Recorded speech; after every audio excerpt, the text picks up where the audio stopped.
E se eu te dissesse que existe um elemento capaz de transformar uma pregação comum em uma mensagem poderosa e sobrenatural? Estamos falando das Escrituras Sagradas, a própria voz de Deus revelada aos homens. Perguntinha básica: mas como a Bíblia sozinha pode revelar o coração de Deus, apontar para Cristo e desmascarar o pecado? E a pergunta mais importante: como podemos pregar de um modo tão fiel às Escrituras que a nossa mensagem ecoe com a mesma autoridade que a dos apóstolos ainda ecoam? Vamos descobrir isso juntos? A paz do Senhor Jesus, família, graça e conhecimento de Deus. Pastor Oséias das Virgens aqui para a segunda parte da nossa aula sobre uma igreja fiel à pregação do Evangelho. Sejam muito bem-vindos. Na parte anterior, estudamos a importância da pregação apostólica como marca característica de uma igreja verdadeira e como ela estabeleceu um padrão para todas as gerações. Se você ainda não assistiu à primeira parte desta nossa aula, recomendo que após esse vídeo você volte e assista para ter uma compreensão completa desta nossa lição. O link está na descrição abaixo. Mas não se preocupe, esta parte foi preparada para que você possa acompanhar mesmo sem ter visto a anterior. Agora vamos ao primeiro fundamento da pregação apostólica, a centralidade das Escrituras. Como a palavra de Deus revela o próprio Deus, testifica de Cristo e confronta o pecado. As Escrituras revelam Deus.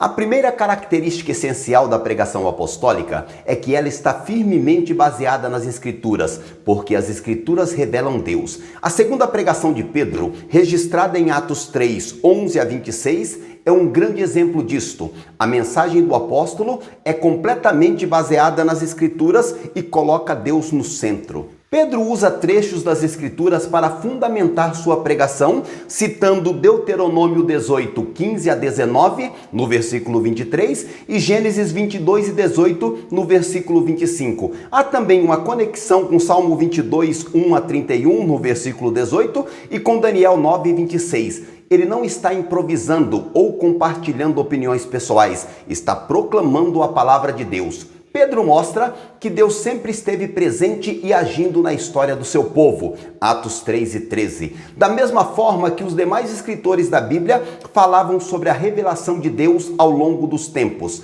Ele se refere ao Deus de Abraão, de Isaac e de Jacó, o Deus de nossos pais, conectando o evento presente com a história redentora de Deus. A pregação de Pedro demonstra a revelação progressiva de Deus. Ele mostra como Deus se revelou aos patriarcas através dos profetas e agora plenamente em Cristo. As Escrituras são um registro dessa revelação divina, mostrando quem Deus é, como Ele age e o que Ele espera de nós. Na pregação, Pedro apresenta Deus como o Deus de justiça que não deixa o pecado impune. Ele fala sobre como Deus cumpriu o que já dantes pela boca de todos os seus profetas havia anunciado, que Cristo havia de padecer. Atos 3 e 18. Ao mesmo tempo, Pedro revela o Deus de misericórdia, que oferece perdão mesmo àqueles que rejeitaram e crucificaram seu filho. E agora, irmãos, eu sei que o fizestes por ignorância, como também os vossos príncipes. Atos 3 e 17. Pedro também revela o Deus de poder, que ressuscitou Jesus dos mortos e que continua operando milagres através do nome de Jesus. E pela fé no seu nome, fez o seu nome fortalecer a este que vedes e conheceis. Atos 3 e 16. Nossas igrejas precisam recuperar a centralidade das Escrituras na pregação. Não podemos substituir a palavra de Deus por psicologia, autoajuda, entretenimento ou achismos, que são opiniões pessoais. A pregação deve revelar quem Deus é, como Ele age e o que Ele espera de nós. Pregadores, mergulhem nas Escrituras, conheçam a palavra de Deus profundamente, deixem que ela molde sua teologia, sua visão de mundo e a sua mensagem. Sejam como Pedro, que conhecia as Escrituras e as usava para revelar Deus ao povo. Meus irmãos, avaliem as pregações que vocês ouvem. Elas revelam a Deus? Elas estão fundamentadas nas Escrituras? Elas conectam o presente com a história redentora de Cristo? Se não, busque uma igreja que seja fiel à palavra de Deus. A pregação da sua igreja revela quem Deus é? Ela está fundamentada nas Escrituras? Como você pode contribuir para que a palavra de Deus seja central na sua congregação? As Escrituras testemunham de Jesus. A segunda característica essencial da pregação apostólica é que ela reconhece que as Escrituras apontam para Cristo. Jesus mesmo disse que as Escrituras davam testemunho dele lá em João 5,39. Cristo é o centro da Bíblia. Essa era também a compreensão do apóstolo Pedro e ele revelava isso em suas pregações. Segundo as palavras de Pedro, os profetas anunciaram antecipadamente o sofrimento de Cristo. Atos 3:18. A pregação de Pedro invocou o testemunho das Escrituras para mostrar que a rejeição de Jesus e a sua morte não foram por acaso, já haviam sido preditas pelos profetas. Pedro se refere a Jesus como o profeta semelhante a Moisés, que Deus havia prometido levantar. Atos 3:22-23, citando Deuteronômio 18:15-19. Ele mostra que Jesus é o cumprimento da promessa messiânica, o servo sofredor que os profetas haviam anunciado. Pedro também conecta Jesus com a promessa feita a Abraão: na tua descendência serão benditas todas as famílias da terra. Atos 3:25, citando Gênesis 3:18. Ele mostra que Jesus é a semente prometida através da qual todas as nações seriam abençoadas. Pedro proclama Jesus como o servo de Deus, Atos 3:13-26. Este título conecta Jesus com o servo sofredor de Isaías 53:5, que foi ferido pelas nossas transgressões e moído pelas nossas iniquidades. Pedro chama Jesus de o Santo e o Justo, Atos 3:14.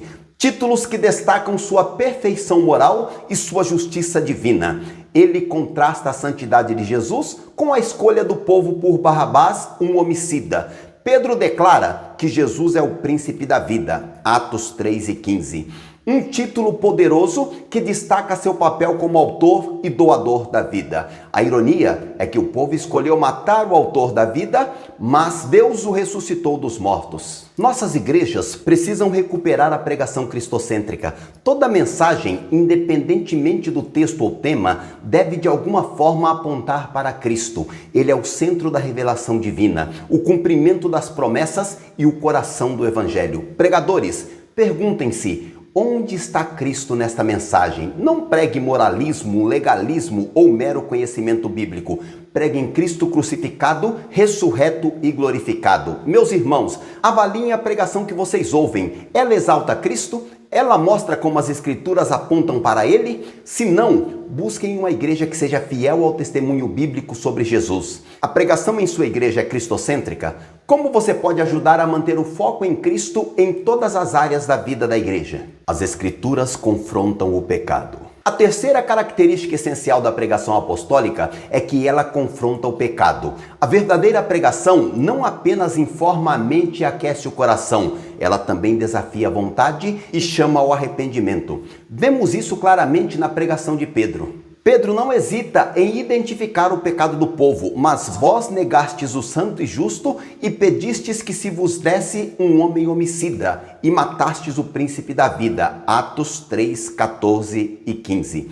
Ele não suaviza a verdade para torná-la mais palatável. Ao mesmo tempo, Pedro reconhece que eles agiram por ignorância. E agora, irmãos, eu sei que o fizestes por ignorância, como também os vossos príncipes. Atos 3:17. Isso não diminui a gravidade do pecado, mas abre a porta para o arrependimento. Pedro conclui com um chamado claro ao arrependimento. Arrependei-vos e convertei-vos para que sejam apagados os vossos pecados. Atos 3:19. A palavra grega traduzida como arrependei-vos é metanoeo, que significa uma mudança de mente e uma mudança interior, especialmente no que diz respeito à aceitação da vontade de Deus. O arrependimento começa com uma mudança de pensamento. É reconhecer que estávamos errados em nossa avaliação de Jesus, de nós mesmos e de nosso pecado. É ver as coisas como Deus as vê. O arrependimento também envolve uma mudança de coração, é sentir tristeza pelo pecado, não apenas por suas consequências, mas porque ele ofende a Deus e prejudica a nós mesmos e aos outros. Por fim, o arrependimento leva a uma mudança de direção. A palavra convertei-vos, do grego epistrefo, significa literalmente virar-se ou dar meia volta, é abandonar o caminho do pecado e voltar-se para Deus. Nossas igrejas precisam recuperar a pregação que confronta o pecado. Não podemos diluir a mensagem do Evangelho para torná-la mais atraente. O verdadeiro amor se manifesta na verdade, mesmo quando ela é desconfortável. Pregadores, não tenham medo de confrontar o pecado, mas façam isso com amor e graça. Lembrem-se, confrontar o pecado, não o pecador. O objetivo não é condenar, mas conduzir ao arrependimento e à restauração. Meus irmãos, não resistam ao confronto da palavra. Quando a pregação expõe o pecado em sua vida, não se ofendam ou se afastem. Vejam isso como um ato do amor de Deus que deseja a sua santificação, crescimento e salvação da tua alma. A pregação da sua igreja confronta o pecado de maneira bíblica e amorosa? Como devemos responder quando a palavra de Deus expõe áreas de pecado em nossa vida? Ao examinarmos o primeiro fundamento da pregação apostólica, a igreja que prega as Escrituras, descobrimos 3 verdades fundamentais. As Escrituras revelam Deus, sua natureza, seus atributos, suas ações na história. A pregação apostólica estava firmemente baseada na palavra de Deus e tinha como objetivo revelar quem Deus é. As Escrituras testemunham de Jesus. Ele é o centro da revelação divina, o cumprimento das promessas e o coração do Evangelho. A pregação apostólica era cristocêntrica, mostrando como Jesus cumpriu as profecias e promessas do Antigo Testamento. As Escrituras confrontam o pecado, elas expõem nossa rebelião contra Deus e nos chamam ao arrependimento. A pregação apostólica não hesitava em identificar o pecado e chamar a mudança de mente, coração e direção.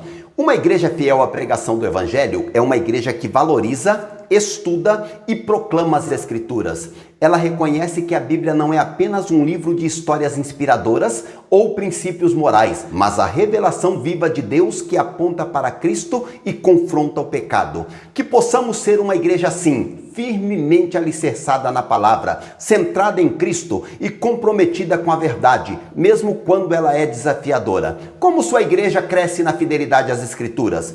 Que passos práticos você pode dar para valorizar mais a palavra de Deus em sua vida pessoal e comunitária? Na próxima parte do nosso estudo, vamos explorar o segundo fundamento da pregação apostólica, a igreja que prega no poder do Espírito Santo. Vamos descobrir como o Espírito Santo capacita o mensageiro, dá autoridade à mensagem e glorifica Jesus através da pregação. Se você ainda não é inscrito no canal, este é o momento perfeito para se juntar à nossa comunidade de estudo bíblico. Clique no botão de inscrição agora mesmo e ative o sininho para ser notificado quando a terceira parte desse estudo for ao ar. Responda nos comentários qual das 3 características da pregação apostólica mais impactou você. Com sua contribuição, essa comunidade de estudos bíblicos se torna cada vez melhor. Compartilhe esse vídeo com líderes e membros da sua igreja que precisam conhecer as características da pregação apostólica. Na terceira parte desse estudo, você vai testemunhar o que acontece quando a pregação não vem apenas do púlpito, mas do trono. Descubra como o poder do Espírito Santo capacita o mensageiro a proclamar com autoridade, direciona a mensagem para alcançar corações e vidas e opera milagres enquanto Cristo é glorificado. Isso não será apenas mais uma parte do nosso estudo. Será um encontro com a palavra de poder que transforma vidas e realidades. Deus em Cristo vos abençoe.